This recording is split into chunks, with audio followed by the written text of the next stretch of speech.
Music by Mukesh Singh. तला में रहे खमाऊ पकेला से बामी दुबारा तो हम देला से।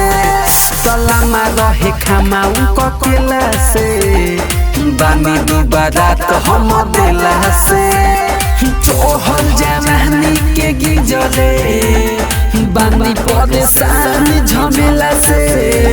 तला में रहे खमाऊ पकेला से बानी दुबारा तो हम देला से। तला में रहे खमाऊ पकेला से बानी दुबारा तो देला से। सच का पकेला से रिकॉर्डिंग बाय संगीत studio Chakiya.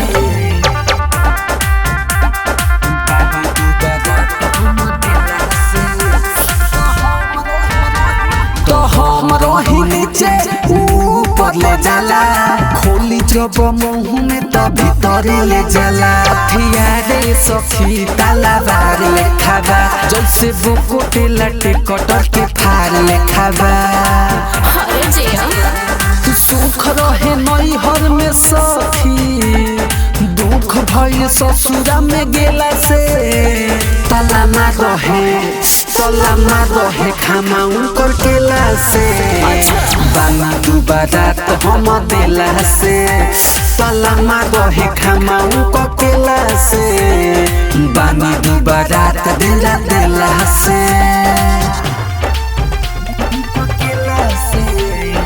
Music by Mukesh Singh.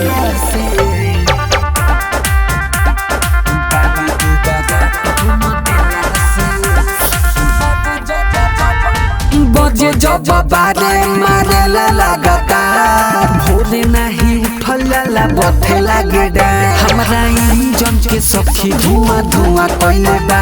रहे गोल गोल ढोरी कुआं कुआं कहले बा। ऐसा बा माथा पटक रोतानी ऐसन सामान सखी भेला से। तला में रहे खमाऊ ककेला से बानी दुबारा तो हम देला से। तला में रहे खमाऊ ककेला से बानी दुबारा देला से।